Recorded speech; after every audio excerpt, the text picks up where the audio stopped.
નમસ્તે મિત્રો, મારું નામ મયંક છે અને હું સુરતની અંદર રહીને હીરા ઘસવાનું કામ કરું છું। હું તમને જે વાત કહેવા જઈ રહ્યો છું તે મારા મકાન માલિકની છે। મારા મકાન માલિક નીચેના ફ્લોર ઉપર રહે છે અને હું ઉપરના માળ પર રહું છું। મારા મકાન માલિકનું નામ શીલા છે। હું તેને શીલા આંટી કહું છું। તે દેખાવમાં ખૂબ જ સુંદર લાગે છે। આમ તો તેની ઉંમર 36 વર્ષની છે, પણ તેણે તેના શરીરનું સંપૂર્ણ રીતે ધ્યાન રાખ્યું છે, એટલે તે દેખાવમાં બિલકુલ 23 થી 24 વર્ષના દેખાય છે।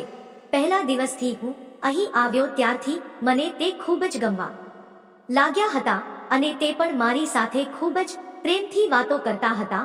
જ્યારે પણ તે મને જોતી ત્યારે મારે સામે હસતી રહેતી। તે ઉપર કપડાં સૂકવવા કે અન્ય કામ માટે આવે ત્યારે અમને બંને ઘણીવાર અલગ મલકની વાતો કરતા। હું તેની વિશે એકાંતમાં ઘણીવાર વિચારતો અને ધક્કા મારી લેતો। જેમ જેમ દિવસો પસાર થતા ગયા તેમ તેમ તેના પ્રત્યેની મારી રુચિ વધતી ગઈ। મને તેને પથારીમાં ભરવાની કોઈ તક મળતી ન હતી, પરંતુ એક દિવસ તેના પતિને પોતાના ગામડે જવાનું થયું। હું આ જાણીને ખૂબ જ ખુશ થઈ ગયો અને મારું મન મીઠાઈનો આનંદ લેવા માટે કૂદકા મારવા લાગ્યું અને મને કહી રહ્યું હતું કે આ સમયનો ભરપૂર ઉપયોગ કરી લેવો। રોજની જેમ આજે પણ આંટી કપડાં સૂકવવા માટે ઉપર આવ્યા હતા અને હું તેમને કહેવા લાગ્યો કે ઘરે કોઈ નથી, તમે એકલા છો। જો તમારા કોઈ મદદની જરૂર હોય તો તમે મને કોલ કરી શકો છો। આંટીએ નાનું એવું સ્મિત આપ્યું અને કહ્યું કે ચોક્કસ, અને પછી તે ચાલ્યા ગયા। મારા નસીબ જોગે સાંજ પડતા પડતા ભારે વરસાદ શરૂ થઈ ગયો। અમારા પૂરા વિસ્તારમાં વીજળી ન હતી। આંટી સાવ એકલા હતા ને રાતના લગભગ 9 વાગે મને તેમનો ફોન આવ્યો કે શું હું નીચે આવી શકું અને પાવર ન આવે ત્યાં સુધી તેની સાથે રહી શકું।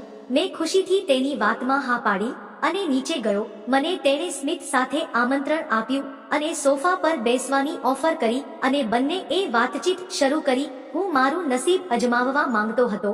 મેં આંટીને કહ્યું કે જ્યાં સુધી પાવર ન આવે ત્યાં સુધી આપણે રમત રમીએ, મને ખૂબ જ કંટાળો આવે છે। તેણે મને હા પાડી અને પૂછ્યું, આપણે કઈ ગેમ રમશું?